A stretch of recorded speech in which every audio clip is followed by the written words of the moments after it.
सकते हो। एक है किरण, रे, जैसे सूरज की जो किरण है वो एक तरफ ही मूव करती है, इसी तरह जो किरण है वो क्या होती है, उसका एक पॉइंट जो है वो फिक्स होता है, वो उससे उस तरफ मूव नहीं कर सकती। ठीक है, बस ये एक तरफ ही आप इसको एक्सटेंड कर सकते हो, उस लाइन को बोलते हैं जी किरण।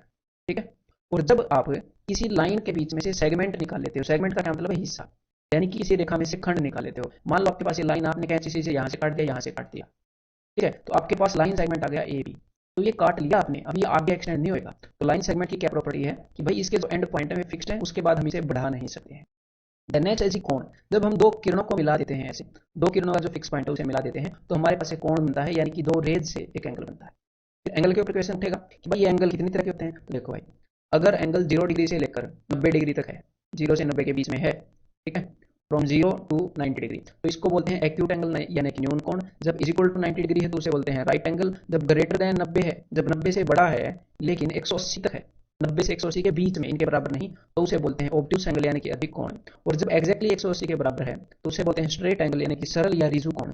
और जब 180 से भी बड़ा है, 180 से बड़ा कैसे हो सकता है, जैसे एंगल एबीसी जो है, देखो नॉर्मली अगर मैं आपको ये बोलूंगा कि एंगल एबीसी बताओ, तो आप मेरे को ये वाला एंगल बताओगे, लेकिन मान लो मैं आपसे ये वाला एंगल पूछना चाह रहा हूँ, तो मैं क्या बोलूंगा, find reflex angle ABC, find reflex angle ABC. Otherwise जब एक एंगल एबीसी होता है तो वहां पर दो कोण होते हैं ना, तो रिफ्लेक्स का क्या मतलब होता है, बस उसका नाम दे दिया है कि भाई दूसरे, जब 180 से बड़े वाले को हम बोलेंगे कि भाई वो वाला पॉइंट आउट करेंगे तो रिफ्लेक्स नाम लगा देंगे।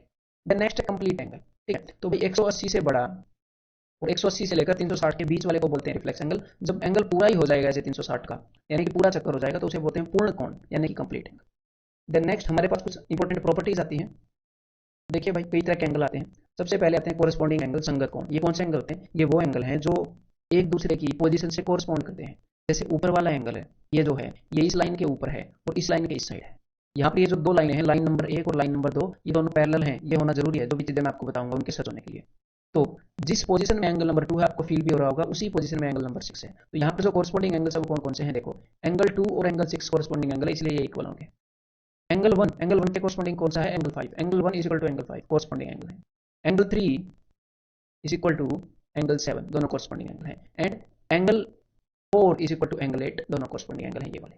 ठीक है, देन नेक्स्ट हमारे पास है जी ऑल्टरनेट एंगल्स। तो अब देखो, हमारे पास दो तरह के एंगल्स होते हैं।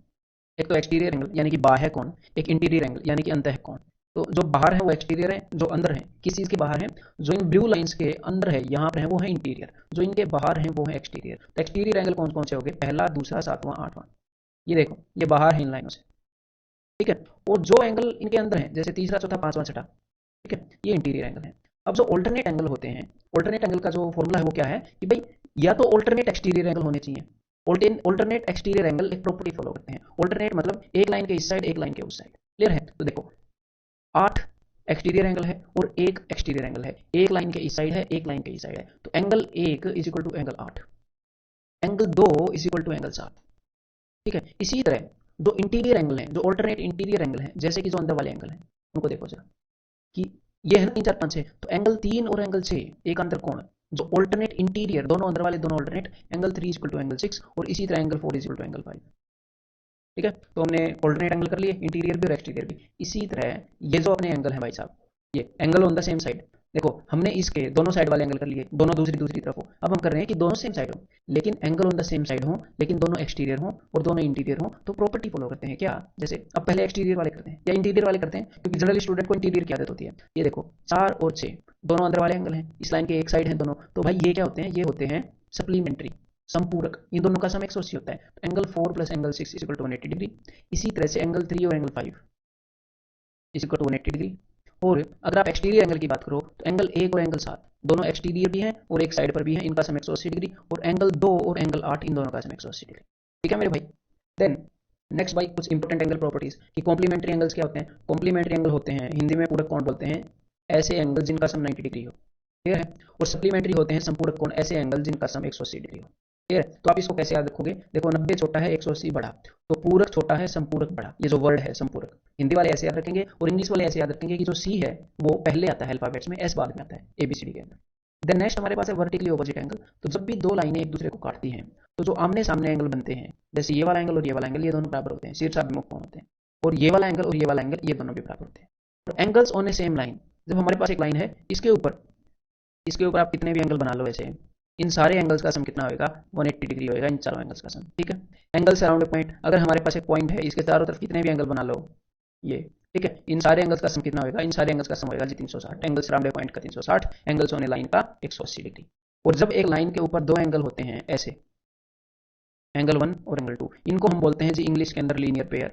ये जस्ट नाम है, ठीक है, जो कॉम्प्लीमेंट्री एंगल स्ट्रेट लाइन के ऊपर है, और हिंदी में बोलते हैं रैखिक युग्म, रैखिक युग्म। क्लियर है, ये है, ये ख नहीं है, युग्म। क्लियर है, तो ये बस नाम है, आपको पता होना चाहिए कि एग्जामिनर इनका नाम ले तो आपको ध्यान आ जाए कि ये वाले हैं।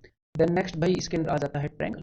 तो ट्रायंगल के अंदर बेसिक क्या है कि भाई किसी भी ट्रायंगल के तीन तो वर्टेक्स होते हैं ए बी सी, ठीक है, उसके तीन एंगल होते हैं, angle A, angle B, angle C, और उसकी तीन साइड होती हैं, तीन साइड्स। और एंगल सम प्रॉपर्टी ये कहती है कि किसी भी ट्रायंगल के तीनों एंगल्स का सम जो है वो 180 डिग्री होता है।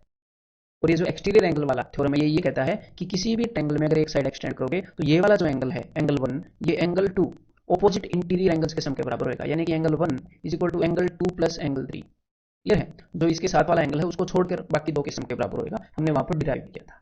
देन नेक्स्ट है जी टाइप्स ऑफ ट्रायंगल्स। तो अगर हम साइड्स के बेसिस पर ट्रायंगल्स को बांटे तो तीन तरह की होंगी, सारी साइड बराबर हो तो इक्विलेटरल, दो साइड बराबर हो, जब तीनों साइड बराबर हो तो इक्विलेटरल, दो साइड बराबर हो तो आइसोस्केलस, जब एक भी साइड बराबर ना हो तो स्केलन, विषमबाहु। और on the basis of angles बांटोगे, जब सारे एंगल 90 से छोटे हों तो एक्यूट, जब एक एंगल 90 के बराबर हो तो राइट एंगल, और जब एक एंगल 90 से बड़ा हो तो ऑब्ट्यूस, अधिक कोण। क्लियर है, अब देखो हमने दो बेसिस पर ट्रायंगल्स को बांटा है। जो अपना पहला बेसिस था ट्रायंगल को बांटने का on the basis of side, वहां से कुछ कंसेप्ट निकल के आते हैं, और जो अपना दूसरा बेसिस था वहां से भी कंसेप्ट निकल के आते हैं। पहले ये वाले करते हैं, देखो यहां से निकल के आता है relation between sides and angles, कि जिस ट्रायंगल के अंदर तीनों साइड इक्वल थी उस ट्रायंगल के अंदर तीनों एंगल भी इक्वल निकले, और जिस ट्रायंगल के अंदर दो साइड इक्वल थी उसके अंदर दोनों एंगल भी निकले इक्वल। ठीक है, दोनों एंगल भी इक्वल निकले, और जिस ट्रायंगल के अंदर एक भी साइड इक्वल नहीं थी उसके अंदर एक भी एंगल इक्वल नहीं पाया गया। तो इससे हमने एक कंसेप्ट निकाला, क्या कंसेप्ट निकाला कि angles opposite to equal sides are equal, कि किसी ट्रायंगल के अंदर इक्वल साइड्स के ऑपोजिट एंगल होते हैं, अगर ये दोनों साइड इक्वल हैं तो इनके ऑपोजिट वाले एंगल भी इक्वल होंगे, ऐसे ये वाला कंसेप्ट हमने निकाला। या फिर इसका उल्टा भी ट्रू है, and sides opposite to equal angles are equal, अगर किसी ट्रायंगल के अंदर दो एंगल इक्वल पाए जाते हैं तो इसका मतलब होता है कि उनके ऑपोजिट वाली जो साइड्स हैं उनकी लेंथ भी बराबर होगी। और फिर हमने एक और चीज देखी कि ये जो स्केलर ट्रायंगल थी, ये जो स्केलर ट्रायंगल थी उसके अंदर हमने देखा, वैसे तो हर एक ट्रायंगल के अंदर है, कि angle opposite to larger side are larger and sides opposite to larger angle are larger, कि भाई बड़े एंगल के सामने जो साइड थी वो बड़ी थी और छोटे एंगल के सामने वाली साइड छोटी थी, ट्रायंगल के अंदर हमने ये पाया।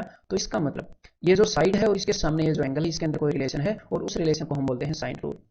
अगर मैं ये ट्रायंगल बनाता हूँ ए बी सी, ठीक है, और ये वाली साइड एंगल ए के सामने वाली साइड की लेंथ है ए, एंगल बी के सामने वाली साइड की लेंथ है बी, और एंगल सी के सामने वाली साइड की लेंथ है सी, तो यहाँ पर ये रूल ट्रू होता है।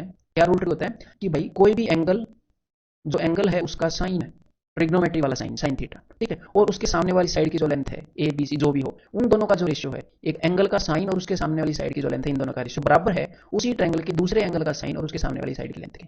Means A by sine A equal to B by sine B equal to C by sine C. तो ये किस चीज के बीच में रिलेशन है ये आपको पता होना जरूरी है, एक एंगल और उसके सामने वाली साइड की लेंथ के बीच में।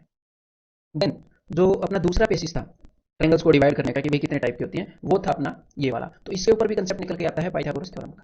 तो यहाँ पर आपने Pythagoras theorem right angle triangle में मैक्सिमम लगाया है और उसी के अंदर हम लगाते हैं। तो राइट एंगल ट्रायंगल में क्या कहता है पाइथागोरस थ्योरम भला, 90 डिग्री के सामने वाली जो भी साइड है उसका कुछ भी आप नाम रख दो, ठीक है, यहाँ पर मैंने नाम रख दिया के, और बाकी का मैंने नाम रख दिया एल और एम, ठीक है। तो ये जो 90 डिग्री के सामने वाली साइड है के, उस के का स्क्वायर इज इक्वल टू बाकी जो भी दो साइड है उनके स्क्वायर के सम के बराबर होता है 90 डिग्री के सामने वाली साइड का स्क्वायर, ठीक है। अदरवाइज इनके स्पेसिफिक नाम क्या होते हैं, इसको बोलते हैं हाइपोटेन्यूज, इसको परपेंडिकुलर क्यों, क्योंकि ये खड़ा है, लंब इसको बोलते हैं, और ये पड़ा है इसलिए इसको बेस बोलते हैं। इसके ऊपर ट्रायंगल खड़ी है, ट्रायंगल का बेस है, ट्रायंगल का आधार है, ठीक है। और एक और बात, अभी बाकी दो ट्रायंगल के अंदर भी कभी कभी पाइथागोरस से हमें चेक करना पड़ता है। क्या चेक करना पड़ता है, देखो भला, देखो हमारे पास तीन तरह की ट्रायंगल बन सकती हैं, या फिर ऐसे मान लो, ऐसे मान लो कि ये जो एंगल है, इस वाले एंगल की मैं बात कर रहा हूँ, ये तीन वैल्यूज ले सकता है, या तो ये 90 से छोटा होएगा, या ये 90 के बराबर होएगा, या ये 90 से बड़ा होएगा, ठीक है।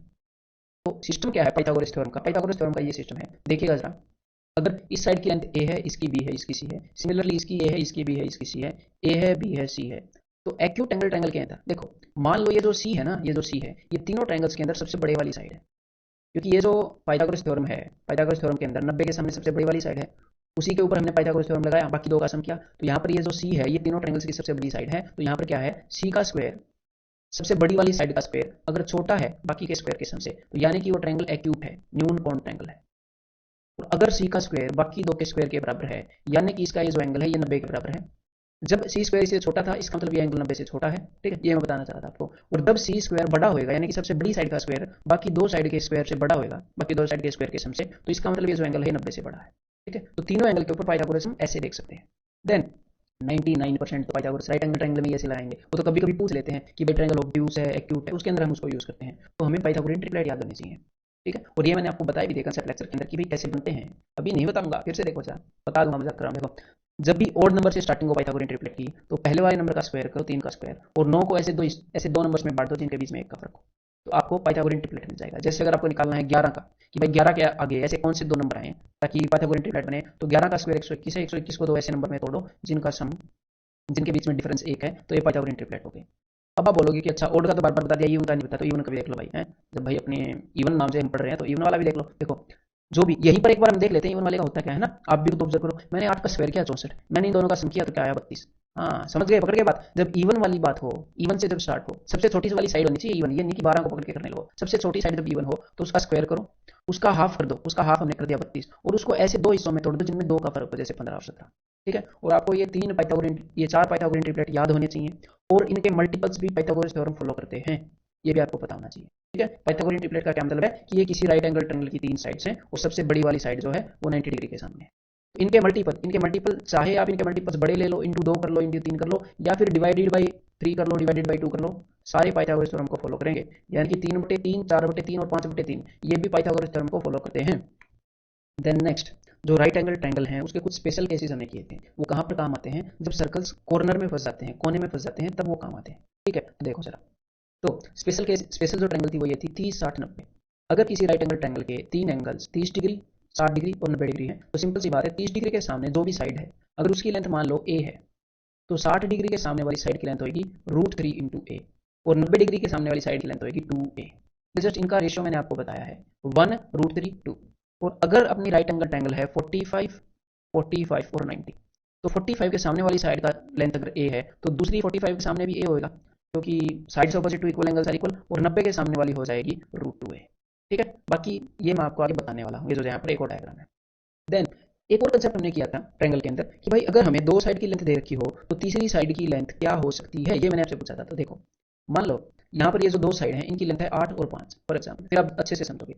तो तीसरी साइड की लेंथ क्या हो सकती है, मान लो मैंने तीसरी साइड इतनी छोटी सी बना दी 2, तो ये तो यहाँ तक पहुंच नहीं रही, ऐसे आप इनको टेढ़ा भी कर लोगे तो पहुंचेगी नहीं, तो ट्रायंगल तो बनेगी नहीं। तो कोई ना कोई मिनिमम तो है, तीसरी वाली साइड की कुछ ना कुछ मिनिमम लेंथ तो होनी चाहिए, नहीं तो आप क्या करोगे, नहीं तो आप ये बोल दोगे कि ट्रायंगल की तीसरी साइड ये है, ऐसे पीधी सी बना दोगे कि भाई ये है, तो ट्रायंगल तो बनेगी ही नहीं इसके बनाने के बाद। तो कुछ मिनिमम क्राइटेरिया है कि तीसरी साइड की कुछ मिनिमम लेंथ होनी चाहिए, कि भाई इतने से तो बड़ी होनी चाहिए। तो तीसरी साइड की जो लेंथ है 8 और 5 का जो डिफरेंस है ना, 3 से बड़ी होनी चाहिए, this must be greater than 3, तो ही इनकी चोंच मिलेंगी, नहीं तो नहीं मिलेंगी, ठीक है। और अगर अब आप बोलोगे चलो 3 से तो बड़ी होनी चाहिए, यानी कि जो थर्ड साइड है वो दो साइड का जो डिफरेंस है उससे बड़ी होनी चाहिए, डिफरेंस जो है वो छोटा होगा थर्ड साइड से।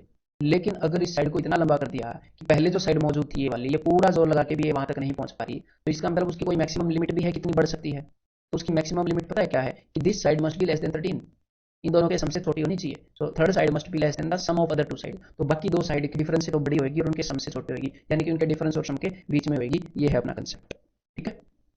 देन उससे नेक्स्ट हमने किया कॉन्ग्रुएंस, यानी कि सर्वांग समता। जब दो चीजों के सारे अंग समान हो जाते हैं, तो जब सारे अंग समान हो जाएंगे तो इसका मतलब वो दो चीजें एग्जैक्टली सेम है, एक दूसरे के ऊपर अगर आपने उनको लिख दिया तो नीचे वाली चीज दिखेगी भी नहीं। इसी तरह जब दो ट्रायंगल्स कॉन्ग्रुएंट होती हैं तो वो एग्जैक्टली सेम होती हैं, उनकी सारी साइड्स बराबर होती हैं कोरिस्पॉन्डिंग, उनके सारे एंगल्स बराबर होते हैं, उनकी मीडियंस, उनकी एल्टीट्यूड्स, ठीक है, उनके इन रेडियस, उनका सर्कम रेडियस, उनका सब कुछ बराबर हो जाता है, ठीक है। तो हमें इनके रूल्स करने हैं भाई कि ट्रायंगल्स कॉन्ग्रुएंट कैसे होती हैं, उनका रूल, तो उनके ये 4 रूल हैं। जब दो ट्रायंगल की 3 साइड्स, ये देखो ये वाली साइड इसके इक्वल है, ये वाली साइड इसके इक्वल है, ये वाली साइड इसके इक्वल है, तो यानी कि ये दोनों ट्रायंगल एस एस एस से कॉन्ग्रुएंट हैं। जब दो ट्रायंगल की एस ए एस से कब कॉन्ग्रुएंट होंगी, जब दो ट्रायंगल की दो साइड्स आपस में कोरस्पॉन्डिंग साइड्स इक्वल होंगी और उनके बीच वाला एंगल, बिकॉज यहाँ पर ए जो है वो बीच में आया है और उनके बीच वाला एंगल इक्वल होगा, तो क्या होगा, वो एस ए एस से कॉन्ग्रुएंट हो जाएंगे। और ए एस ए मैंने आपको बताया था, जब दो एंगल्स इक्वल हो जाते हैं किसी ट्रायंगल्स, दो ट्रायंगल्स के, तो उनका तीसरा एंगल भी इक्वल हो जाता है। तो अब आप कोई भी साइड लोगे, जरूरी नहीं है ये वाली साइड लो, आप कोई भी साइड लोगे तो वो इक्वल एंगल्स के बीच में आएगी, चाहे कोई भी एक साइड ले लो। तो यानी कि हम यहाँ पर क्या कर सकते हैं, हम यहाँ पर ए एस ए को ए ए एस या एस ए कुछ भी लिख लो, ए एस ए कुछ भी लिख लो इन तीनों में से, ठीक है। तो कोई भी दो एंगल इक्वल हो इन्हीं दो ट्रायंगल्स के, ठीक है, कोई भी दो एंगल्स और कोई भी एक साइड इक्वल हो तो ट्रायंगल्स कॉन्ग्रुएंट हो जाएंगी। एंड लास्ट रूल है आर एच एस। कि भाई दोनों ट्रायंगल के अंदर एक राइट एंगल होना चाहिए, जी हाँ है। दोनों ट्रायंगल का हाइपोटेन्यूज सेम होना चाहिए, जी हाँ है। और हाइपोटेन्यूज के अलावा कोई भी एक साइड इक्वल होनी चाहिए, जी हाँ है। तो दोनों आरएचएस से कॉन्ग्रुएंट है। जरूरी नहीं है कि ये वाली साइड इक्वल हो, ये वाली साइड भी इक्वल हो सकती थी, कोई भी एक साइड इक्वल हो। नेक्स्ट हमारे सामने है भाई सिमिलरिटी, यानी कि समरूपता। यानी कि दो ट्रायंगल सिमिलर हैं, बराबर नहीं है, सिमिलर हैं, एक जैसी हैं, उनका रूप एक समान है, उनका साइज एक समान होना जरूरी नहीं है। तो देखो भाई, ये मैंने आपको क्या बताया था कि दो सेम नंबर के जो जूते हैं, अगर दोनों जूते 10 नंबर के होंगे तो वो होंगे कॉन्ग्रुएंट उसी कंपनी के उसी पैर के। ऐसा नहीं है कि एक राइट पैर का एक लेफ्ट का, नहीं, उसी पैर के। और दो जूते सेम कंपनी के उसी मॉडल के अगर अलग अलग नंबर के होंगे, एक 10 नंबर का एक 8 नंबर का, तो वो सिमिलर होंगे। एग्जैक्टली एक जैसे तो होंगे, बस उनके साइज में फर्क होगा। क्लियर है? तो सिमिलरिटी भी क्लियर है। तो सिमिलरिटी का क्या मतलब है कि जो छोटे वाली चीज है, एक चीज है वो दूसरे से छोटी है, एग्जैक्टली है उससे सी, वो छोटी है, अगर उसको थोड़ा सा बड़ा कर देंगे ना, फिर वो एग्जैक्टली उस जैसी हो जाएगी। देखो, ये उसके सिमिलर है, बेचारी साइज में छोटी है, अगर साइज में इसको बढ़ने का मौका दें तो उसी जैसी हो जाएगी। ठीक है? तो भाई फिर सिमिलर होने के भी कुछ रूल होंगे कॉन्ग्रुएंट होने की तरह। तो सिमिलर होने के ये रूल है कि सिमिलर में हमें पता है एग्जैक्टली सेम होना तो जरूरी है नहीं ट्रायंगल्स का, तो सिर्फ उनकी साइड्स का, एस एस एस रूल क्या कहता है कि सिर्फ उनकी साइड्स का रेशियो बराबर होना चाहिए। ठीक है? यानी कि ए बी, इसकी साइड अगर ए बी है और उसकी साइड डी ई है, corresponding side should be equal to A C, इसकी साइड ए सी और डी एफ, इनका ratio should be equal to B C over E F. Clear है? S S S. और ऐसे ही जो एस ए एस रूल है, क्योंकि similar है, इक्वल होने की तो बात है नहीं, तो बस दो साइड्स का रेशियो समान हो, A B divided by D E, A B और डी ई का जो रेशियो है वही रेशियो होना चाहिए अपना ए सी और डी एफ का। और इनके बीच वाला एंगल जो है वो सेम होना चाहिए, एंगल बराबर होते हैं, एंगल का रेशियो वो नहीं होता है। ठीक है? एंगल बराबर होते हैं। देन ट्रिपल ए रूल, यानी कि अगर दो ट्रायंगल्स के तीनों एंगल्स बराबर हैं तो इसका मतलब वो सिमिलर है। लेकिन जैसा कि मैंने पहले बताया था कि अगर दो ट्रायंगल्स के दो एंगल भी बराबर हो गए तो तीसरा एंगल बाय डिफॉल्ट बराबर हो जाएगा, क्योंकि तीनों का सम 180 है। तो हम इसको ए रूल भी बोल सकते हैं। ठीक है? Angle angle rule. देन अब आपको ये चीज़ पता होनी चाहिए कि भाई अगर दो ट्रायंगल सिमिलर हो गई तो मान लो ये जो दूसरी वाली ट्रायंगल है ये पहले वाली ट्रायंगल की डबल है, ऐसे मान लो ये डबल है। ठीक है? तो देखिएगा, पहले वाली ट्रायंगल और दूसरी वाली ट्रायंगल की हर एक चीज़ का रेशियो जो है वो 1:2 होएगा। एक बार आप एरिया को भूल जाओ, पहले वाली ट्रायंगल की डबल है ये दूसरी वाली ट्रायंगल, तो दूसरे वाली ट्रायंगल की हर एक चीज़ पहले वाली की चीज़ से डबल होगी, दूसरी वाले की हर एक साइड डबल होगी, इसका पेरीमीटर डबल होगा, एल्टीट्यूड डबल होगी, मीडियन डबल होगी, एंगल बाइसेक्टर, इन रेडियस, सर्कम रेडियस, सब कुछ डबल होगा। बस बिकॉज ये सारी जो चीजें थी ये वन डायमेंशन में थी, एक डायमेंशन में। ये सारी चीजें क्या थी? ये लेंथ थी, लंबाइयां थी। लंबाई ऐसे नापी जाती है, ऐसे सीधी। एरिया कैसे मापा जाता है? एरिया मापा जाता है ऐसे, लेंथ इंटू ब्रेड्थ, ऐसे। ठीक है? तो एरिया होता है दो डायमेंशन में, ऐसे और ऐसे। तो इसी कारण देखो कि अगर इन दोनों ट्रेंगल्स का रेशियो है A:B इनकी साइड्स का, तो साइड पेरीमीटर एल्टीट्यूड इन सब का रेशियो A:B हो जाएगा। लेकिन एरियाज का रेशियो, इस ट्रायंगल और इस ट्रायंगल के एरिया का रेशियो, जो भी इन चीजों का रेशियो है उसका स्क्वायर होएगा, वो रेशियो होएगा। क्लियर है? देन भाई सिमिलरिटी के हमने रूल तो कर लिए, लेकिन एग्जामिनर की जो फेवरेट ट्रायंगल्स है ना वो करनी जरूरी है। वो पकड़ में नहीं आते हैं अगर आपने अच्छे से नहीं किया तो एग्जामिनर की ये 5 फेवरेट ट्रायंगल्स हैं। ठीक है? इन 5 के अलावा कहीं से भी वो आपको आपके एग्जाम के अंदर क्वेश्चन नहीं दे सकता, ये मान लो उसकी मजबूरी है। देखो जरा, सबसे पहला फेवरेट केस क्या है एग्जामिनर का? सबसे पहला फेवरेट केस है कि वो क्या करता है कि किसी भी ट्रायंगल में, मान लो यहाँ पर ट्रायंगल एबीसी है, उसके बेस के पैरेलल लाइन ड्रॉ कर देता है, बीसी के पैरेलल लाइन उसने ड्रॉ कर दी, लाइन डीई। तो यहाँ पर ये जो छोटी वाली ट्रायंगल बनी है एडीई और जो बड़ी ट्रायंगल थी एबीसी, ये दोनों सिमिलर हो जाती है। ये सिमिलरिटी का साइन है। ठीक है? यानी कि छोटी वाली ट्रायंगल बड़ी वाली ट्रायंगल से सिमिलर है, यानी कि छोटी वाली ट्रायंगल्स की साइड्स और बड़ी वाली ट्रायंगल की साइड्स का रेशियो सेम होएगा। मींस एडी बाई एबी, छोटी वाली ट्रायंगल की साइड क्या है? एडी, और बड़ी वाली ट्रायंगल की AB is equal to AE by AC is equal to DE, छोटी वाली ट्रायंगल की साइड है DE is equal to BC. Clear है मेरे भाई? ठीक है? देन नेक्स्ट क्या है इसी के अंदर, देखो यहाँ पर उसने बेस के पैरेलल लाइन खींचा था। कभी कभी वो क्या करता है, बेस के पैरेलल लाइन तो खींचता है, लेकिन देखो अगर ट्रायंगल एबीसी है, अगर वो बेस के पैरेलल यहाँ पर भी लाइन खींच देगा, यहाँ पर, तो भी ऊपर वाली ट्रायंगल, ये जो पूरी ट्रायंगल बनेगी है, और जो मेन ट्रायंगल है, तो भी ये दोनों ट्रायंगल सिमिलर होंगे। अगर वो यहाँ पर खींचेगा तो भी, यहाँ पर खींचेगा तो भी, कहीं पर भी बेस के पैरेलल लाइन खींच देगा, ठीक है, तो जो दो ट्रायंगल्स बनेंगे वो सिमिलर होंगी, ये वाली ट्रायंगल भी। लेकिन कभी कभी क्या करता है वो इसके मिडिल पॉइंट्स को मिला देता है, तो एक स्पेशल केस हो गया, मिडिल पॉइंट्स को मिला दिया, तो इसको बोलते हैं मिड पॉइंट थ्योरम। मतलब इसके एक्जैक्टली बीच में लाइन खींच देता है। तो देखो, लाइन कहीं पर भी खींचे ट्रायंगल बनेगी सिमिलर, तो उसने बीच में खींच दी तो भी सिमिलर बनेगी। लेकिन बीच में अगर उसने लाइन को खींच दिया है तो क्या होएगा? देखो ध्यान से, अगर कोई किसी ट्रायंगल की साइड्स के मिड पॉइंट्स को मिला देता है तो ये वाली ट्रायंगल और बड़ी वाली ट्रायंगल सिमिलर हो गई, और मिड पॉइंट को मिलाया है तो ये 1 होएगा और बड़ी वाली ट्रायंगल की लेंथ जो है वो 2 होगी। तो छोटी वाली ट्रायंगल की साइड और बड़ी वाली ट्रायंगल की साइड 1:2 होगी, यानी कि इसकी लेंथ 1 होगी और इस बड़ी की लेंथ 2 होगी, क्योंकि छोटी ट्रायंगल और बड़ी ट्रायंगल की साइड्स का रेशियो तो सेम ही होता है। तो अगर आप मिड पॉइंट्स को मिलाते हो किसी भी ट्रायंगल के, तो जो लाइन सेगमेंट बनती है वो उस ट्रायंगल के बेस से आधी होती है, उस ट्रायंगल के बेस से आधी होती है, और डेफिनेटली उसके पैरेलल तो होगी, तभी तो सिमिलर कर रहे हैं ना, और बेस के पैरेलल होती है। देन नेक्स्ट जो एग्जामिनर का फेवरेट केस है वो करता क्या है कि वो किसी राइट एंगल ट्रायंगल के अंदर जो राइट एंगल होता है वहां से एक एल्टीट्यूड ड्रॉ कर देता है। इसके कारण जो 3 ट्रायंगल्स आपको इस केस के अंदर दिख रही है, एक तो ये वाली ट्रायंगल जिसका नाम है ACD, एक ये वाली ट्रायंगल जिसका नाम है BCD, और एक तीसरे वाली ट्रायंगल जो एक्चुअल में थी बड़े वाली ABC। ये तीनों ट्रायंगल्स सिमिलर हो जाती हैं। और जब ये तीनों ट्रायंगल सिमिलर होती हैं तो इनसे कुछ रिजल्ट निकल के आते हैं, वो मैं आपके साथ शेयर करता हूँ। सबसे पहला result, C D square is equal to D A into D B. C B square दूसरा result is equal to B D into B A and C A square is equal to A D into A B. अब ये result मेरे को कैसे याद है वो मैं आपको बताता हूँ। देखो, सबसे पहले मैं सी से डी पर उतरा, ठीक है, सी डी स्क्वायर लिखा, और जो ये इस साइड जो तीन चीजें हैं ना, सी डी सी बी सी ए, ये ऊपर से उतरने वाली तीनों लाइनें हैं। C D C B C A, C D C B C A, आपको दिख रही है ना? हाँ, तो ये ऊपर से उतरने वाली तीनों लाइनें। सबसे पहले मैं सी से उतरा और फिर डी पर उतरा, डी से एक बार मैं गया जी ए पर, बस बाकी 2 पॉइंट्स पर जाना, कुछ नहीं करना बस। फिर डी से गया मैं बी पर। ये प्रूव तो किया जा सकता है लेकिन ऐसे याद रखना आसान है, ठीक है, इसलिए बता रहा हूँ। तो ध्यान हो गया ना, D A into D B. Then next अगर मैं उतरूंगा मेरे भाई सी बी पर, ऐसे बी पर, तो बी से बाकी 2 पॉइंट पर जाना है एक एक करके, तो पहले B D into B A. अगर मैं यहीं से उतरता हूँ ए पर, C A square is equal to A D into A B, ठीक है। फिर नेक्स्ट जो भाई एग्जामिनर की फेवरेट ट्रायंगल वो ये है कि भाई दो सर्कल्स के ऊपर वो एक कॉमन टेंजेंट ड्रॉ कर देता है। और अगर उसने दो सर्कल्स के ऊपर एक कॉमन टेंजेंट ड्रॉ किया है और आप रेडियस को मिलाओगे और उनके सेंटर्स को मिला दोगे, सर्कल्स के सेंटर्स को ऐसे, तो यहाँ पर राइट एंगल ट्रायंगल बन जाएंगी। और यहाँ पर दो ट्रायंगल बन गई, अगर दो सर्कल को बनाओगे तो दो बन गई, तीन को मिलाओगे तो तीन बन गई। तो ये जितने भी ट्रायंगल्स बनेंगे ये सिमिलर होंगी, ठीक है। क्यों सिमिलर होंगी? देखो, ये बड़ी वाली ट्रायंगल का बेस है हरे वाली ट्रायंगल का, और भाई रेडियस जो है वो टेंजेंट से परपेंडिकुलर होता है। यहाँ पर भी रेडियस जो है टेंजेंट से परपेंडिकुलर होएगा। तो दो लाइनें एक लाइन से परपेंडिकुलर है तो आपस में पैरेलल होगी, तो बेस के पैरेलल लाइन खींची गई, ये वाली बेस के पैरेलल, और बेस के पैरेलल खींचेंगे तो ये वाला केस हो गया, दोनों सिमिलर होगी।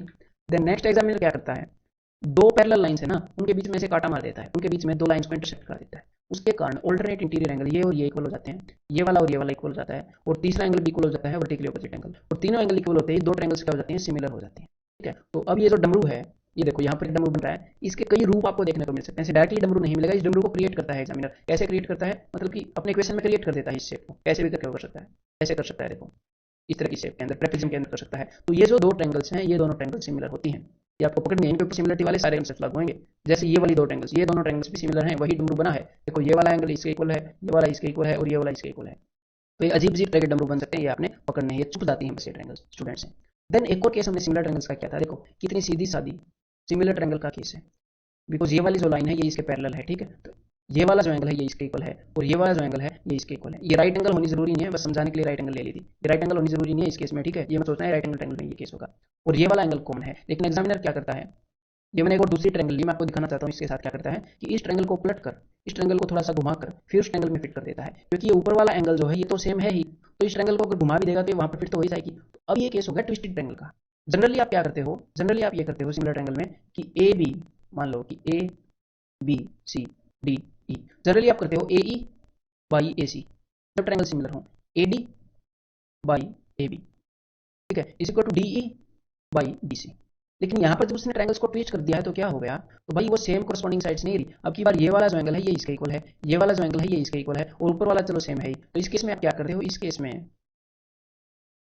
ए E divided by A B is equal to A D divided by A C is equal to D E divided by B C. Clear है?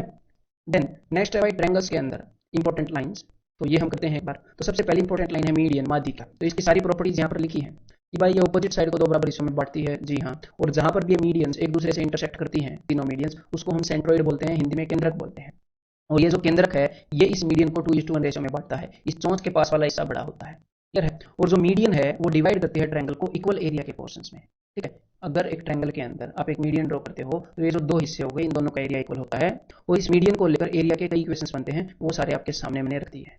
देखो जरा, ये सारे पैटर्न अगर आपको याद है तो कई क्वेश्चंस को आप देख रहे निपटा दोगे। अगर हम सारी मीडियंस ड्रॉ कर दें, ट्रायंगल नंबर 1 में देखो, अगर सारी मीडियंस हम ड्रॉ कर दें, ये इनका सेंट्रोइड है, तो एक एक एक एक मैंने क्या लिखा है कि अगर इसका एरिया एक है तो इसका भी एक है, इसका भी एक है, इसका भी एक है, इसका भी एक है। मैंने इन सबके एरिया का रेशियो लिखा है कि भाई सबका एरिया बराबर है। और यहाँ पर ये सेंट्रोइड है, अगर हम सिर्फ सेंट्रोइड से वर्टेक्स को मिलाएं तो जो तीन हिस्से आते हैं उन तीनों का एरिया भी इक्वल है। और ये सिर्फ इक्विलेटरल के लिए ट्रू नहीं है, दुनिया की हर एक ट्रायंगल के लिए ट्रू है।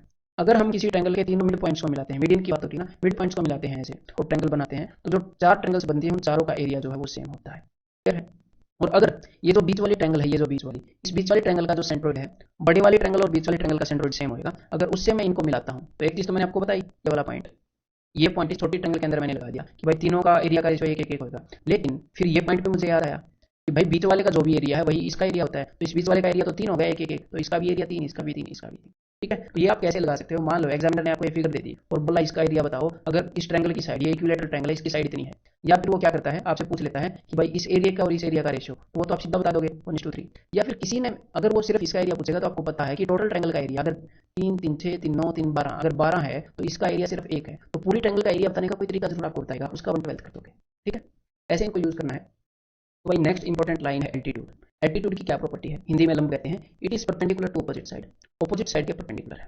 और जहां पर भी सारी एल्टीट्यूड्स एक दूसरे से इंटरसेक्ट करती हैं उसे ऑर्थो सेंटर कहते हैं, लंब केंद्र कहते हैं। और एंगल बीओसी और एंगल बीएसी, बीओसी और बीएसी ये दोनों सप्लीमेंट्री होते हैं, दोनों का सम 180 डिग्री होता है। Next angle bisector. Angle bisector की क्या प्रॉपर्टी है कि भाई वर्टेक्स पर, शीर्ष पर जो एंगल है उसे वो बाइसेक्ट करता है, दो बराबर हिस्सों में बांटता है, इसीलिए उसे कोण द्विभाजक हिंदी में कहा जाता है, या कोण अर्धक, इस एंगल को आधा आधा कर देता है।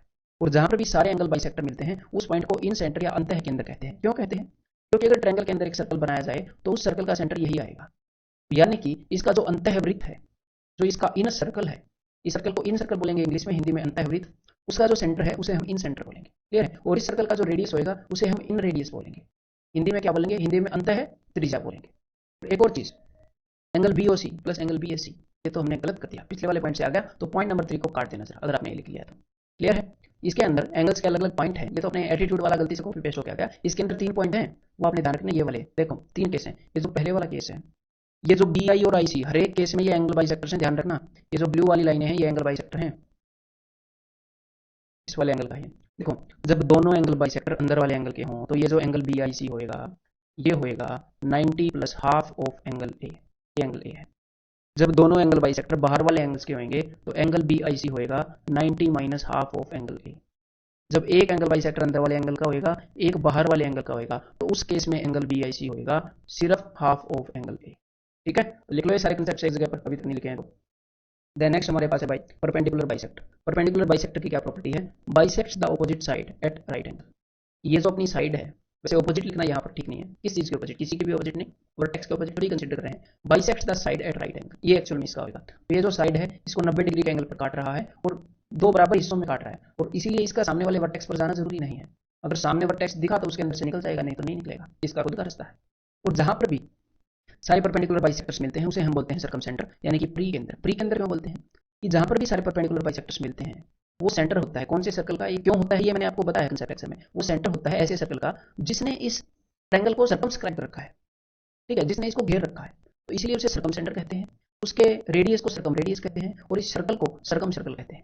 हिंदी में इसे प्री केंद्र कहते हैं, इसकी त्रिज्या को प्री त्रिज्या कहते हैं, और इस सर्कल को, इस वृत्त को प्री वृत्त कहते हैं। और यहाँ पर ये जो एंगल बीओसी है, ये एंगल बीएसी का डबल है, अगर ये थीटा है तो ये 2 थीटा है। ये कैसे पता चला, ये हमने सर्कल्स में कंसेप्ट किया, अभी करने भी वाले हैं, वहां पर देखना।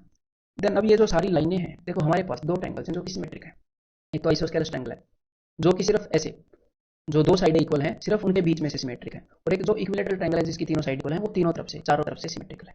तो आइसोस्केलेस ट्रायंगल के अंदर क्या खास बात है कि इसका जो सेंट्रोइड है, क्लियर है, इसके जो चारों पॉइंट हैं, इसका जो सेंट्रोइड है हिंदी में केंद्रक बोलते हैं, इसका जो इन सेंटर है, जो ऑर्थो सेंटर है, ठीक है, सेंट्रोइड को केंद्रक बोलेंगे, इसको अंतः त्रिज्या बोलेंगे, ऑर्थो सेंटर को लंब केंद्र बोलेंगे, और सर्कम सेंटर को प्री केंद्र बोलेंगे। ये जो चारों पॉइंट है ना, इसको जी मान लेता हूँ, ये जो चारों पॉइंट हैं ये एक लाइन के ऊपर लाई करते हैं, यानी कि कोलिनियर होते हैं, ठीक है, कोलिनियर। और समरेख भी इनको बोलते हैं कि भाई एक रेखा पर ही होते हैं आइसोस्केलेस के अंदर। लेकिन ये जो इक्विलेटरल ट्रायंगल है इसके अंदर चारों बेचारे एक लाइन पर क्या, एक ही पॉइंट पर आ जाते हैं। और हाँ, आइसोस्केलेस के अंदर एक और बात ध्यान रखना कि जो दो इक्वल साइड्स हैं उनके बीच में जो लाइन आती है ना, जो दो इक्वल साइड हैं उनके बीच की जो मीडियन है वो एल्टीट्यूड भी है, परपेंडिकुलर बाइसेक्टर भी है, एंगल बाइसेक्टर भी है। बाकियों के ये ट्रू नहीं है, ठीक है, बाकी जो सिर्फ दो इक्वल साइड के बीच में उनके लिए। और जो इक्विलेटरल ट्रायंगल है उसमें ये जो लाइन है, ये जो लाइन है, ये जो लाइन है, ये तीनों लाइनें सब कुछ है, मीडियन भी है, एल्टीट्यूड भी है, सब कुछ है, चारों चीजें हैं, और इस पॉइंट के अंदर भी चारों प्रॉपर्टी है। इसीलिए ये पॉइंट इसे और इसे 2:1 के रेशियो में बढ़ता है, और इसीलिए ये जो इन रेडियस है, जो अंतर त्रिज्या है, अंदर वाले सर्कल का जो रेडियस है वो 1 है और बाहर वाले का 2 है, मतलब कि अंदर वाले सर्कल का जो रेडियस है वो आधा है बाहर वाले सर्कल के रेडियस से। क्लियर है। देन नेक्स्ट है भाई, जो इन सर्कल है और जो सर्कम सर्कल है, जो अंदर वाला सर्कल है ट्रायंगल के और बाहर वाला सर्कल है, उन सर्कल्स के रेडियस का ट्रायंगल के एरिया से रिलेशन होता है। क्या होता है देखो, जब सर्कल अंदर होता है तो ट्रायंगल का एरिया, यहाँ पर ट्रायंगल के एरिया की बात हो रही है, ट्रायंगल का area is equal to circle का रेडियस, छोटा सर्कल है अंदर तो इसलिए मैंने आर लिख दिया, इनटू एस। एस क्या होता है, एस होता है सेमी पेरीमीटर। और जब सर्कल बाहर है, ये बाहर, इसका रेडियस मैंने आर ले लिया, तो उस वक्त ट्रायंगल का जो एरिया है that is equal to A B C over 4 R. तो देखो इन दोनों फॉर्मूला के अंदर हमें क्या क्या चाहिए, इन दोनों फॉर्मूला के अंदर चाहिए नहीं, मतलब क्या क्या चीज़ें इन्वॉल्व हैं। ट्रायंगल का एरिया इन्वॉल्व है दोनों में, जी हाँ। दोनों के अंदर रेडियस इन्वॉल्व है, जी हाँ। और दोनों के अंदर ट्रायंगल की साइड्स इन्वॉल्व है। कैसे इन्वॉल्व है, देखो यहाँ पर तो तीनों साइड्स की लेंथ है ए बी सी, ट्रायंगल की साइड्स की लेंथ उनका प्रोडक्ट है। और यहाँ पर ये जो सेमी पेरीमीटर है ये तीनों साइड्स के सम का हाफ है, पेरीमीटर का आधा। तो यहाँ पर तीनों साइड्स का सम है, यहाँ पर तीनों साइड्स का प्रोडक्ट है, इन्वॉल्व है। तीन चीजें इन्वॉल्व हैं, ट्रायंगल का एरिया, ट्रायंगल की तीनों साइड्स और जो गिवन सर्कल है उसका रेडियस। तो ये दोनों फॉर्मूले आपने याद रखने हैं मेरे पे, ठीक है। तो इनको एक बार सुधरी हुई अवस्था में कर देता हूँ। ये यहाँ पर आर है, ठीक है। ये दोनों फॉर्मूले आपने अभी तक लिखे नहीं है, तो कौन सी दुनिया में हो याद करने हैं। और इसका स्पेशल केस करें।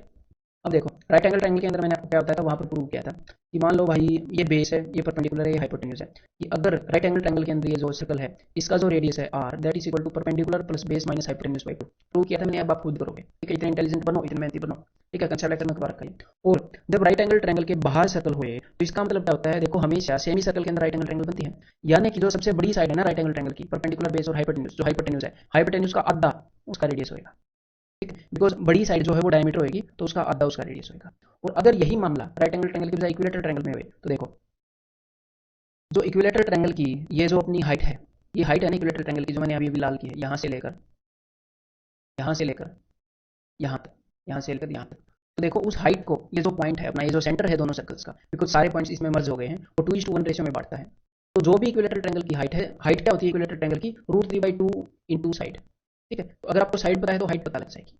तो जो भी इक्विलेटरल ट्रायंगल की हाइट है उसका वन थर्ड होता है ये छोटे वाला रेडियस, क्लियर है। और उसका 2/3 हाइट का, ये देखो अगर पूरी हाइट 3 है तो 2 है बाहर वाले सर्कल का रेडियस, उसका 2/3 होता है बाहर वाला रेडियस, क्लियर है। अब देखो हमें हाइट पता है कि हाइट क्या होती है, √3/2 इंटू ए, √3/2 इंटू हाइट। तो हाइट का वन थर्ड क्या होगा, वन थर्ड करके देख लेते हैं एक बार, ये होएगा, ठीक है। तो √3 से √3 पर जाएगा, तो भाई ये आ गया a/2 √3। अब मेरी बात को ध्यान से सुनो, इसके अंदर ये जो इन रेडियस है ये होएगा साइड को 2√3 से डिवाइड करो, और ये जो सर्कम रेडियस है ये होएगा साइड को सिर्फ √3 से डिवाइड करो। देखो √3 से डिवाइड तो करना है, आपको पता ही है, √3 का पंगा है इक्विलेटरल ट्रायंगल के अंदर अंदर वाला रेडियस निकालने के लिए। तो बाहर वाले सर्कल का रेडियस जो है वो डबल है अंदर वाले से, ये आपको पता है। तो देखो जो बड़े वाला है उसमें 2 से डिवाइड करने की जरूरत नहीं है। आप कैसे याद करोगे कि साइड को √3 से डिवाइड कर दो, अगर बड़े वाला निकालना है तो यही आ गया, अगर छोटे वाला निकालना है तो फिर 2 से और डिवाइड कर दो, क्योंकि थोड़ा सा छोटा है ना वो इससे हाफ है, क्लियर है। और ये आपको याद ही करना पड़ेगा तभी आपको फायदा है। तो नेक्स्ट हमने क्या किए हैं, नेक्स्ट हमने किए हैं क्वाड्रिलेटरल्स, यानी कि चतुर्भुज। तो सबसे पहला क्वाड्रिलेटरल है जी स्क्वायर। इसकी प्रॉपर्टीज मैं आपको बताता हूँ। इसकी जो चारों साइड्स हैं वो बराबर होंगी, ठीक है। इसके चारों एंगल्स हैं जो बराबर होंगे वो सारे 90 डिग्री के होंगे, और इसकी अपोजिट साइड्स हैं वो पैरेलल होंगी, क्लियर है। देन अगर इसी स्क्वायर को, जैसे आपको यहाँ पर डॉटेड स्क्वायर दिख रहा है, इसी स्क्वायर को अगर कोई यहाँ से थोड़ा सा धक्का मार दे तो ये टेढ़ा हो जाएगा तार से बने स्क्वायर को, तो वो जो फिगर बनेगी काली काली जो डार्क है उसे हम बोल देंगे रोम्बस। स्क्वायर को हिंदी में बोलते हैं हम वर्ग, और रोम्बस को हम हिंदी में बोलते हैं समचतुर्भुज। समचतुर्भुज का मतलब है कि ऐसी चतुर्भुज जिसकी चारों भुजाएं समान है, ठीक है। तो स्क्वायर को धक्का मारा है यानी कि चारों साइड्स बराबर होंगी। और इसके जो एडजेसेंट एंगल्स होते हैं, ये इन दोनों का सम क्या होता है, ये दोनों सप्लीमेंट्री होती हैं, दोनों का सम 180 होता है। और इसके जो ऑपोजिट एंगल्स होते हैं वो इक्वल होते हैं, क्लियर है। देन एक और आपको इसकी बात पता होनी चाहिए कि भाई इसके जो डायगोनल्स होते हैं वो एक दूसरे को बाइसेक्ट करते हैं और एक दूसरे को 90 डिग्री पर बाइसेक्ट करते हैं। ये सारी चीजें हम मेंसुरेशन में करने वाले हैं कि किस चीज के डायगोनल किसको बाइसेक्ट करते हैं कितने डिग्री पर, ठीक है। देन नेक्स्ट हमारे पास फिगर है जी रेक्टेंगल। अगर इस स्क्वायर को कोई यहाँ से पकड़ के थोड़ा सा खींच के से बढ़ा दे तो हमारे पास एक रेक्टेंगल यानी कि एक आयत बन जाती है। आयत की ऑपोजिट साइड्स जो है वो पैरेलल होती हैं और इक्वल होती हैं, ठीक है। और चारों एंगल्स 180 डिग्री के होते हैं। देन इस रेक्टेंगल के अंदर मैंने आपको एक कंसेप्ट कराया था जिसका नाम था ब्रिटिश फ्लैग थ्योरम। मैंने क्या बताया था कि भाई ये पॉइंट जो है, अगर रेक्टेंगल के अंदर कोई पॉइंट है, इसको एक बार नाम दे देते हैं। अगर एक पॉइंट है ओ तो इसका मतलब ए ओ का स्क्वायर, अगर इस पॉइंट्स, ये ब्लू वाली जो लाइंस हैं जो ऑपोजिट कॉर्नर से आई हैं उनके स्क्वायर का सम इज इक्वल टू जो रेड वाली लाइन है जो ऑपोजिट कॉर्नर से आई है उनके स्क्वायर का सम, ठीक है। यानी कि A O square plus C O square is equal to B O square plus D O square. समझ में आ गई बात। और ये जो पॉइंट है ये जरूरी नहीं है रेक्टेंगल के बीच में हो, रेक्टेंगल के ऊपर भी हो, रेक्टेंगल के कोने पर हो, रेक्टेंगल के बाहर हो, कहीं पर भी हो, ब्रिटिश फ्लैग थ्योरम तो चलेगा ही चलेगा, ठीक है मेरे भाई। देन नेक्स्ट हमने क्या किया, नेक्स्ट हमने भाई पैरेललोग्राम, नेक्स्ट जो क्वाड्रिलेटरल है। तो पैरेललोग्राम कैसे बनता है, जैसे हमने स्क्वायर को धक्का मार के रोम्बस बना दिया, ऐसे ही रेक्टेंगल को धक्का मार के आप पैरेललोग्राम बना सकते हो। पैरेललोग्राम की अपोजिट साइड्स इक्वल होंगी और पैरेलल भी होंगी, क्लियर है। और पैरेललोग्राम के ये जो एडजेसेंट एंगल्स हैं इन दोनों का सम क्या होगा, इन दोनों का सम 180 डिग्री होगा, क्लियर है। समझ में आ गई बात। और इसके भी जो अपोजिट एंगल्स हैं वो इक्वल होंगे, ठीक है भाई। और नेक्स्ट नेक्स्ट भाई जो ट्रेपेजियम है वो हम मेंसुरेशन 2D के अंदर डिटेल में करने वाले हैं, ठीक है। ये ट्रेपेजियम है, समलंब है, ठीक है। और नेक्स्ट भाई आपको एक फिगर बनाई थी काइट। तो काइट जो फिगर है उसकी फिगर, जो पतंग की फिगर नहीं करनी क्योंकि इसके अंदर कुछ खास बातें नहीं है। देखो ये वाली दोनों साइड्स बराबर हैं, ये वाली दोनों साइड्स बराबर हैं, और आपके एग्जाम में ऐसे क्वेश्चन भी नहीं आते और आएंगे भी तो वो क्वेश्चन हमारा क्या कर लेंगे, मैंने आपको बताया था क्यों, देखो अभी बताऊँ। और एक आपको ये चीज याद रखनी है कि इसके ये जो डायगोनल है ये 90 डिग्री पर इंटरसेक्ट करते हैं, ठीक है, और इस वाले डायगोनल को आधा आधा बांट देते हैं। क्यों नहीं फिक्र करनी, क्योंकि ये कुछ नहीं है, नंबर एक जो है वो एक आइसोस्केलस ट्रायंगल है और नंबर दो जो है वो एक आइसोस्केलस ट्रायंगल है, और ये दोनों ऐसी समद्विबाहु ऐसी आइसोस्केलस ट्रायंगल है जिनका जो बेस है उसकी लेंथ सेम है, बस उनको आपस में चिपका दिया और उसको पतंग बोलने लगे हैं, आदमी काइट बोलने लगे हैं। तो भाई आपको ये दोनों जो ट्रायंगल्स हैं उनके बारे में सब कुछ पता है, आइसोस्केलस ट्रायंगल के बारे में मैंने पढ़ाया है, तो इसके बारे में भी आपको सब कुछ पता है। ठीक है, देन नेक्स्ट भाई हमने क्या था, पॉलीगन्स। तो पॉलीगन्स के बारे में भाई हमेशा क्वेश्चन आएगा रेगुलर पॉलीगन के बारे में, जिसकी सारी साइड्स इक्वल हैं और जिसके सारे एंगल्स इक्वल हैं। तो इसके बारे में आपको तीन चीजें पता होनी चाहिए। सबसे पहला नंबर ऑफ डायगोनल्स, तो अगर पॉलीगन की n साइड्स हैं तो उसका नंबर ऑफ डायगोनल होगा n into n minus 3/2। Then आपको पता होना चाहिए सम ऑफ एक्सटीरियर एंगल्स। तो एक्सटीरियर एंगल क्या होता है, एक्सटीरियर एंगल होता है जब आप एक साइड को बढ़ा देते हो, ये वाला। तो सम ऑफ एक्सटीरियर एंगल की बात हो रही है, मतलब कि बहुत सारे एक्सटीरियर एंगल होंगे। तो ये जो सारे एक्सटीरियर एंगल होते हैं, चाहे कितनी भी साइड हो पॉलीगन की, उन सब का सम हमेशा 360 डिग्री होता है। Then sum of interior angles, तो भाई सम ऑफ इंटीरियर एंगल जैसा कि हमने कंसेप्ट लेक्चर के अंदर प्रूव किया था, अगर n साइड हो पॉलीगन की तो वो होगा n-2 इंटू 180 डिग्री, सारे इंटीरियर एंगल्स का सम। और नेक्स्ट एक और बात आपको पता होनी चाहिए, कभी कभी एग्जामिनर आपसे नंबर ऑफ साइड्स पूछता है कि भाई नंबर ऑफ साइड्स कितनी होती हैं। तो नंबर ऑफ साइड्स निकालने का कोई डायरेक्ट तरीका नहीं है, हमारे पास एक तरीका है कि हम नंबर ऑफ एक्सटीरियर एंगल्स निकाल सकते हैं कि कितने एक्सटीरियर एंगल है, और जितने भी एक्सटीरियर एंगल होते हैं उतनी साइड होती है। ठीक है, तो एक्सटीरियर एंगल 360 डिग्री है। अगर कोई एग्जामिनर बोलता है कि ऐसा कोई पॉलीगन है जिसका इंटीरियर एंगल जो है, मान लो भाई इंटीरियर एंगल 150 डिग्री एग्जामिनर ने बताया, तो बताओ कितनी साइड है, तो आप बोलोगे एक्सटीरियर एंगल, बिकॉज इंटीरियर और एक्सटीरियर दोनों एक स्ट्रेट लाइन पर हैं, दोनों का सम 180 होगा, तो आप बोलोगे एक्सटीरियर 30 है। और मैं बोलूंगा जितने भी एक्सटीरियर एंगल हैं सबका सम 360 है। तो अगर एक एंगल 30 का है तो आप बोलोगे कि भाई 12 एंगल है, इसका मतलब तो 12 एंगल है तो साइड भी 12 है, आप एग्जामिनर को बता दोगे कि भाई साइड भी 12 है। समझ में आ गई बात, पॉलीगन का इतना ही खेल, अगर कोई ढांचे समझे तो। देन नेक्स्ट भाई, नेक्स्ट हमारे सामने है सर्कल। तो सर्कल की हमने बेसिक टर्मिनोलॉजी करनी है, हमें ये सारी चीजें पता होनी चाहिए। ये सर्कल का सेंटर है, देन ये सर्कल का रेडियस है, ये लाल वाला सेंटर से और उसके सर्कमफ्रेंस के बीच में जो डिस्टेंस है, और डायमीटर क्या होगा, अगर मैं इस रेडियस को बढ़ा दूं, मतलब ऐसी लाइन जो सेंटर से पास होती हो वो डायमीटर है। ठीक है, सर्कल के अंदर सी कोड। और ये जो पूरी बाहर वाली बाउंड्री है इसको जी हम बोलते हैं सर्कमफ्रेंस यानी कि परिधि। देन बाकी आपको ये सारी चीजों के बारे में भी पता होना चाहिए कि भाई सीकेंट क्या है। तो कोई भी लाइन जो सर्कल को 2 पॉइंट पे काटेगी वो सीकेंट है, जो 1 पॉइंट पर काटेगी वो टेंजेंट है, यानी कि ऊपर से छूकर निकल जाएगी। और इस सीकेंट का जो भी हिस्सा सर्कल के बीच में रह जाएगा, जैसे कि यहाँ पर ये ब्लू वाला हिस्सा, उसको हम कोड यानी कि जीवा बोल देते हैं। तो अब सबसे पहले सर्कल के अंदर कंसेप्ट 1 C1 आपके लिए लिखा है ताकि आप कैटेगराइज कर पाओ, सर्कल से बिना वजह ड्रॉ नहीं करने जाते हैं। तो जो कंसेप्ट 1 है वो कोड के बारे में है। कोड के बारे में क्या है, देखिए भाई कि कोई भी कोड सर्कल के अंदर जो होती है, अगर सेंटर से कोड के ऊपर हम परपेंडिकुलर खींचेंगे तो बराबर दो हिस्सों में बांटेगा वो परपेंडिकुलर उसे। और अगर आप फिर रेडियस बना दोगे, बिकॉज ये परपेंडिकुलर है, तो हमारे पास एक राइट एंगल ट्रायंगल बन जाएगी, और राइट एंगल ट्रायंगल की सारी नॉलेज फिर यहाँ पर काम आएगी। एग्जामिनर यहाँ पर बार बार आपसे पाइथागोरस थ्योरम लगवाता रहता है, क्वेश्चंस में हमने देखा है अलग अलग तरीके से लगवाएगा। पाइथागोरस थ्योरम लगाना आपका काम है, ये कंसेप्ट आपको पता लग गया है और हमने पाइथागोरस की प्रैक्टिस कर ली है। क्लियर है, इतना कॉन्फिडेंस आपको होना चाहिए। देन नेक्स्ट, जो इक्वल कोड होती है वो सेंटर से इक्वल डिस्टेंस पर होती है।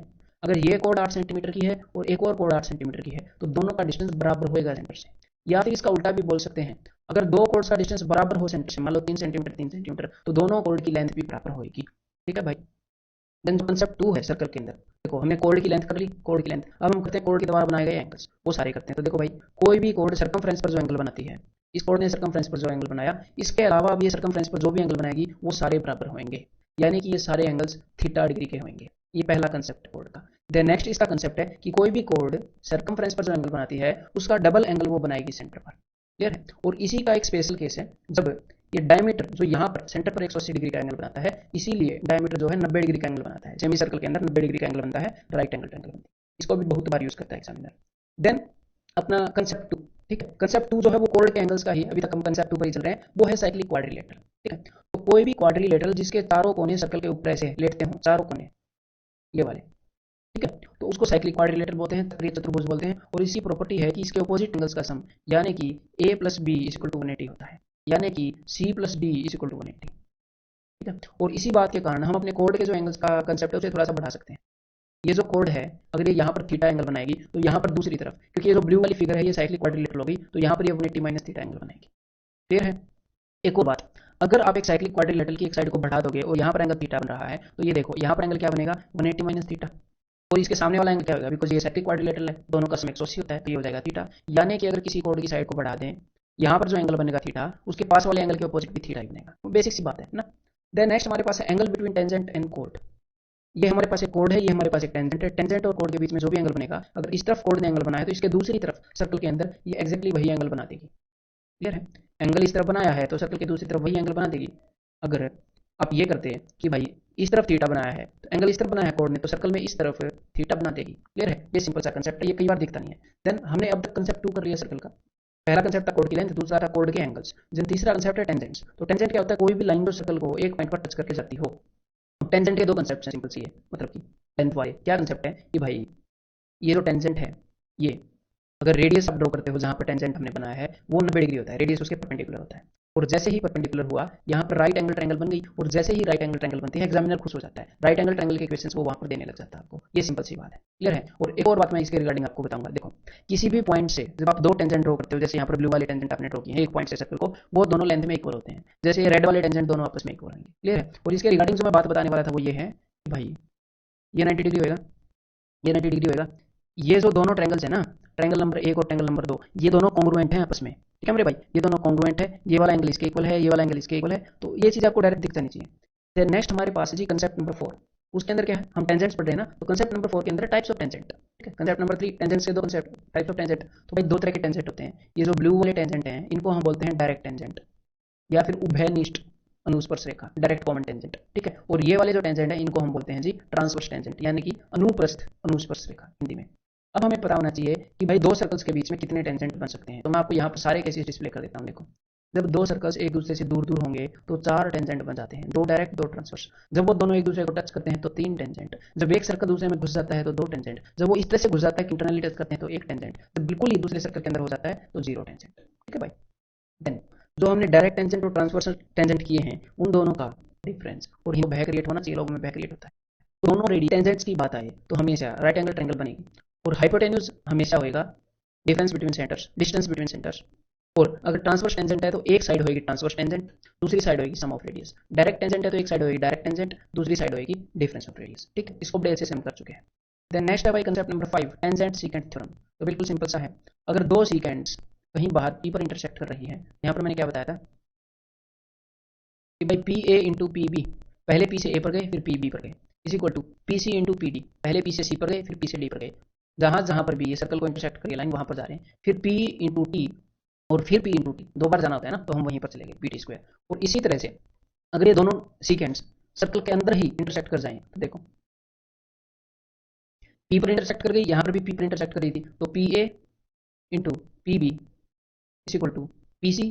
पी सी, वैसे पी सी पहले लिखना जरूरी नहीं है, मैं वैसे ही लिख रहा हूँ, ये मैं सोचना है कि गलत हो गया, पी डी पहले लिख दिया, ठीक है, वैसे भी लिख सकते हो। देन नेक्स्ट हमने कुछ मिसलेनियस थ्योरम्स किए थे, उनमें सबसे पहले हमने किया था अपोलोनियस थ्योरम। तो अपोलोनियस थ्योरम के अंदर मैंने आपको क्या बताया था कि एग्जामिनर आपको तीनों साइड्स बताएगा, ये वाली और ये वाली, और आपसे मीडियन पूछ लेगा, ठीक है, आप उसको बता सकते हो। या फिर एग्जामिनर आपको दो साइड बता देगा, मीडियन पूछ लेगा, मीडियन बता देगा, तीसरी साइड पूछ लेगा। यानी कि हमारे पास कुल मिलाकर चार चीजें हैं, एक दो तीन, तीन तो साइड्स और चौथी मीडियन की लेंथ।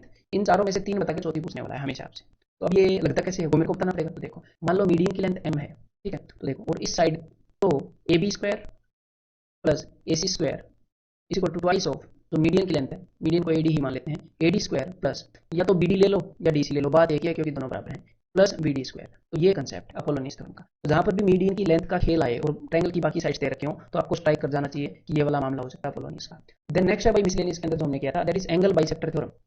तो ट्रायंगल एबीसी के अंदर ये जो ए डी है ये एंगल बाइसेक्टर है, यानी कि दोनों एंगल्स बराबर हैं, इनको इसने बाइसेक्ट किया है, कोण अर्धक है, कोण द्विभाजक है, ठीक है, समद्विभाजक। तो जिन भी दो साइडों से ये एंगल बना था, ट्रायंगल की जिन भी दो साइडों से एंगल बना था, उन साइडों की लेंथ का जो रेशियो है ए बी इज टू ए सी, उसी रेशियो में ये सामने वाली साइड को बांट देगा, मतलब is equal to B D is to D C, इसे बोलते हैं एंगल बाइसेक्टर थ्योरम, ठीक है। देन नेक्स्ट हमने मिसलेनियस के अंदर किया था बेसिक प्रोपोर्शनलिटी थ्योरम। अगर हमारे पास कई सारी पैरेलल लाइंस हैं और उस पैरेलल लाइन से कई सारी लाइंस पास हो रही हैं, तो कुल मिलाकर, तो ये सेम पैरेलल लाइंस है, तो कुल मिलाकर ये जो जिस रेशियो में इन लाइंस के, मान लो इस हिस्से की लेंथ में मान लेता हूँ ए, इसकी बी, इसकी सी, तो कुल मिलाकर जिस रेशियो में इन लाइंस के पोर्शन काटे जाएंगे वो सारे रेशियो बराबर होंगे हर एक लाइन के लिए। अगर इस लाइन के इन पोर्शंस की लेंथ का ratio A is to B is to C है, इन पोर्शंस की लेंथ का रेशियो, तो हरी के लिए भी A is to B is to C होगा, इस ब्लू के लिए भी A is to B is to C, और ये खड़ी है इसके लिए भी A is to B is to C. चाहे कैसे भी टेढ़ी तिरछी मार दो, उसी रेशियो में ये पैरेलल लाइंस इन लाइन की लेंथ्स को डिवाइड करेंगी, क्लियर है। देन हमने कुछ मिसलेनियस के अंदर ये दो चीजें और की थी भाई। तो साइन रूल तो मैंने पहले आपको बता दिया है कि अगर ट्रायंगल की एंगल ए के सामने वाली साइड को मैंने ए मान लिया, बी के सामने वाली को बी मान लिया, सी के सामने सी मान लिया, तो ट्रायंगल का एंगल का साइन यानी कि साइन सी और इसके सामने वाली साइड यानी कि सी, तो सामने वाली साइड और उसके सामने वाले एंगल का साइन, उनका जो रेशियो है किसी ट्रायंगल के लिए तीनों एंगल का बराबर होता है। और जरूरी नहीं है ऊपर सी लिखना, ऊपर साइन भी लिख सकते हो, वो आपकी मर्जी है, ठीक है, कॉमन सेंस की बात है ना, हम ऐसे लिख सकते हैं, अपनी मर्जी है भाई, ऊपर लिखे नीचे लिखे, ठीक है। तो ये तो है अपना साइन रूल। नेक्स्ट है कोसाइन रूल। कोसाइन रूल कैसे लगता है, अगर हमें ये दो साइड्स पता है और इनके बीच वाला एंगल पता है तो हम तीसरी साइड निकाल सकते हैं। तो मतलब कि कोसाइन रूल के अंदर कितनी चीजें इन्वॉल्व हैं, पहली साइड, दूसरी साइड, तीसरा एंगल, चौथी साइड, इन चार में से कोई भी तीन चीज देके आपसे चौथी चीज पूछ सकता है। ठीक है, तो मैं आपको बताऊंगी कैसे लगाएगा। तो देखो सर, ये पाइथागोरस जैसा है, एक बार इसको पाइथागोरस थ्योरम से कंपेयर कर लेते हैं। उसे क्या होगा, आपको याद रहने के चांसेस हो जाएंगे। ये मैंने मान लिया ए, ये मैंने मान लिया बी, और ये मैंने मान लिया सी, और ये मैंने मान लिया 90 का। यहाँ पर भी मैंने मान लिया ए बी, और यहाँ पर इस लाइन की लेंथ मान ली सी, और ये मैंने एंगल मान लिया थीटा। वहां पर 90 है, यहाँ पर थीटा है, और इसके अंदर भी अपोलोनियस लगेगा। अपोलोनियस लग के पाइथागोरस भी निकालते हैं एक बार, देखो जरा। ठीक है, और इसके लिए आपको एक और चीज ध्यान में रखना चाहिए पाइथागोरस को अच्छे से याद करने के लिए, ए प्लस बी का whole square is equal to A square plus, इसको साइड में लिख लेते हैं, ए प्लस बी का whole square is equal to A square plus B square plus 2ab। इसको ध्यान रखो, या फिर माइनस वाला ध्यान रखो क्योंकि इसके अंदर माइनस होता है। ठीक है, ए माइनस बी का होल स्क्वायर। अब देखो पाइथागोरस थ्योरम कैसे लगेगा, C square is equal to A square plus B square. ठीक है, इसमें भी देखते हैं, C square is equal to, इस एंगल के सामने की बात हो रही है ना, A square plus B square minus 2ab into cos theta. ये है सिंपल सा ये। ठीक है, देन अगर फिर आप बोलोगे कि अच्छा ये अगर इस ट्रायंगल पर लागू होता है, राइट एंगल ट्रायंगल पर लागू होता है, जी हाँ डेफिनेटली लागू होता है। लागू करके देखें, माइनस 2ab इंटू कोस 90। ये कोस 90 क्या होता है, कोस 90 होता है मेरे भाई जीरो, और इसी कारण ये वाला टर्म खत्म होकर पाइथागोरस थ्योरम सिर्फ इतना रह जाता है। ठीक है, तो अदरवाइज ये जो अपोलोनियस थ्योरम है इसका एक केस है Pythagoras theorem. Pythagoras theorem just उसका एक केस है, अपोलोनियस थ्योरम ज्यादा जनरल, अपोलोनियस बोल गया मैं, ये जो कोसाइन रूल है ये ज्यादा जनरलाइज्ड। ये जो रेयर पेशन उनके ऊपर मैंने आपको मिसलेनियस एंड में बताया था कि क्या हुआ था कि एग्जामिनर आपको ये दे सकता है, या फिर जनरलाइज थ्योरम में आपको बताता हूँ कि अगर किसी ट्रायंगल की कुछ मीडियंस है, मान लो ये जो लाल लाल है, मिड पॉइंट पर लेके जाते हैं इसको, ये जो लाल लाल है ये इस ट्रायंगल की मीडियन है। ठीक है, तो इन मीडियन से अगर मैं कोई ट्रायंगल बनाऊंगा, मान लो मैंने मीडियन से एक ट्रायंगल बना दी, ये जो ट्रायंगल है मीडियन से ट्रायंगल कैसे बना दी, इन मीडियन को एज ए साइड मानकर इनको उठा उठाकर वहां पर मैंने रखा और एक ट्रायंगल बना दी। तो एक तो ट्रायंगल वो है जो मीडियन से बनी है, और एक ट्रायंगल है रियल, ये ब्लू वाली। तो इन दोनों ट्रायंगल के बीच में पता क्या रिलेशन है कि मीडियन से जो ट्रायंगल बनी है उसका जो एरिया है उससे 33.33% ज्यादा एरिया होता है एक्चुअल ट्रायंगल का। ये हमेशा 33.33% ही ज्यादा होता है। तो 33.33% ज्यादा मतलब कि 1/3 ज्यादा, यानी कि 4/3 टाइम्स। यानी कि मीडियंस से जो आप ट्रायंगल बनाते हो उसका जो एरिया होता है उसका 4/3 टाइम्स एरिया होता है एक्चुअल ट्रायंगल का। एक बार एग्जामिनर ने क्या किया, मीडियन की लेंथ दे दी थी और पूरी ट्रायंगल का एरिया पूछ लिया था। तो भाई अगर तीनों लेंथ दे दी तो एक तो हम हीरोन्स फॉर्मूला लगा सकते हैं, ये वाला आगे जो हम मेंस्ट्रुएशन में करेंगे। ठीक है, या फिर उसने क्या किया था एक्चुअल में, उसने ऐसी वो दे दी थी लाइंस जो कि पाइथागोरियन ट्रिपलेट थी, तो उनको तो हम इजीली निकाल सकते हैं उनका एरिया। ठीक है, पाइथागोरियन ट्रिपलेट 9, 12 और 15 दे दी थी, मेरे को एक्चुअली याद है ना वैल्यूज। तो 9, 12 और 15 से जो आप बनाओगे ट्रायंगल मीडियन से, वो तो राइट एंगल ट्रायंगल बनेगी, तो इनका एरिया होगा half into base into height. और एक्चुअल ट्रायंगल का क्या हो जाएगा फिर भाई, मीडियन से जो ट्रायंगल बने उसका 4/3 होता है। तो ये अपना आंसर आता है उस केस में। ठीक है, तो यही है भाई प्लेन ज्योमेट्री के सारे कंसेप्ट एक वीडियो के अंदर, इनको बार बार रिवाइज करते रहिएगा। और एक बात मैं आपको बता देता हूँ, अभी भी मेरे को दुनिया जहां के कई रिजल्ट्स पड़े हैं, क्योंकि विकीपीडिया पे बहुत रिजल्ट्स मिल जाते हैं और कई रिजल्ट्स मैंने लिख भी रखे हैं, और वो एसएससी के अंदर आते भी नहीं है और वो बड़े इंप्रेसिव भी लगते हैं। तो दुनिया भर के रिजल्ट्स के पीछे मत भागना, अजीब अजीब से रिजल्ट। ठीक है, तो फिर अगले चैप्टर के अंदर मिलते हैं।